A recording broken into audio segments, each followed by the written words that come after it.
AITA for asking my wife to get a paternity test?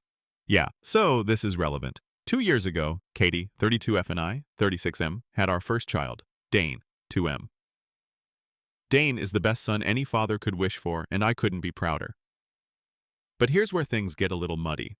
I, like much of our generation, am a man of the internet, and inevitably, I've seen some stuff about men's rights, including posts from heartbroken men about rampant paternity fraud. Did you know 30% of women lie about who fathered their kids? As a newish dad, this stuff did alarm me, I'll admit. I went into a bit of a dark place. Because, well, I get on well enough with my in-laws. They're pleasant people. But something about them has always seemed off. Like my wife's mother, Peggy is a very attractive woman, despite being in her 50s. I can see where Katie gets it from. They both have dark, thick hair and blue eyes. Katie is often compared to Alexandra Daddario. Peggy is the spitting image, but with a few more city miles on her face and cleavage. Which sounds bad, but you only notice them when you're really looking. Meanwhile, my father-in-law, Ian, looks like a Quentin Blake illustration of Trenchfoot.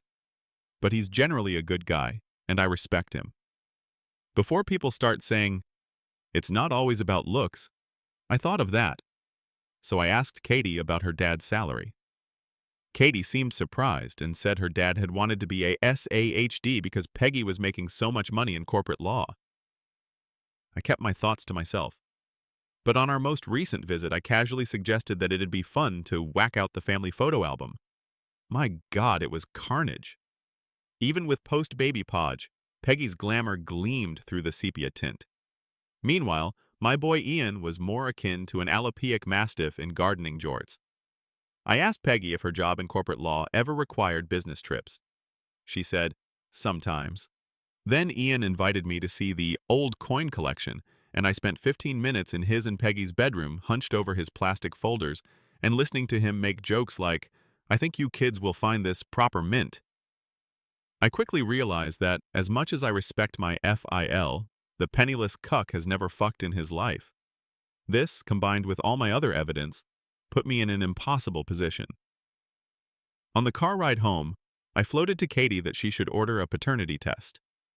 After some initial hysteria, I calmly explained that I meant for her and Ian, not me and Dane. I have no doubts about Dane's paternity because I'm attractive with inherited wealth. Sadly, Katie did not want to listen to my reasoning and refused one of the 2 cotton swabs I had in my pocket. She dropped me home, and she and Dane have been living with her parents ever since. AITA?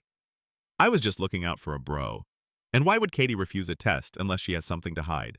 Is she trying to protect her cheating mother?